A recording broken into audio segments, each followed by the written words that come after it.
రాయదుర్గం మండలం రాయంపల్లి గ్రామంలో ఆంజనేయ స్వామి రథోత్సవం వైభవంగా జరిగింది. శనివారం సాయంత్రం 5:30 సమయంలో వందలాది మంది భక్తుల సమక్షంలో రథంపై ఉత్సవ విగ్రహాన్ని ఉంచి రథం లాగారు.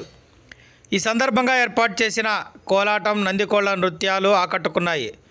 మండలంలోని వివిధ గ్రామాల నుండి భక్తులు పెద్ద సంఖ్యలో తరలివచ్చి ఈ రథోత్సవ వేడుకలో పాల్గొన్నారు.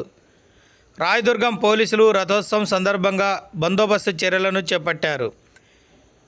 ఈ రథోత్సవం సందర్భంగా గ్రామంలో సందడి వాతావరణం నెలకొంది.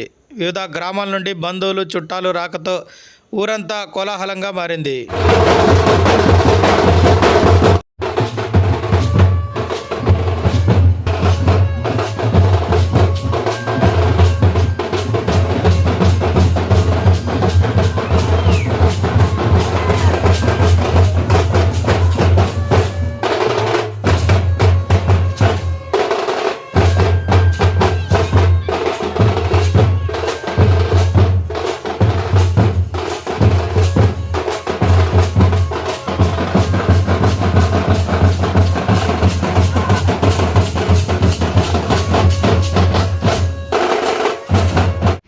Thanks for watching this video.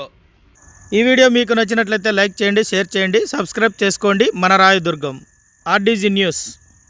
మా లేటెస్ట్ న్యూస్ అప్డేట్స్ కోసం నోటిఫికేషన్లు రావడానికి బెల్ బటన్ని యాక్టివేషన్ చేసుకోండి.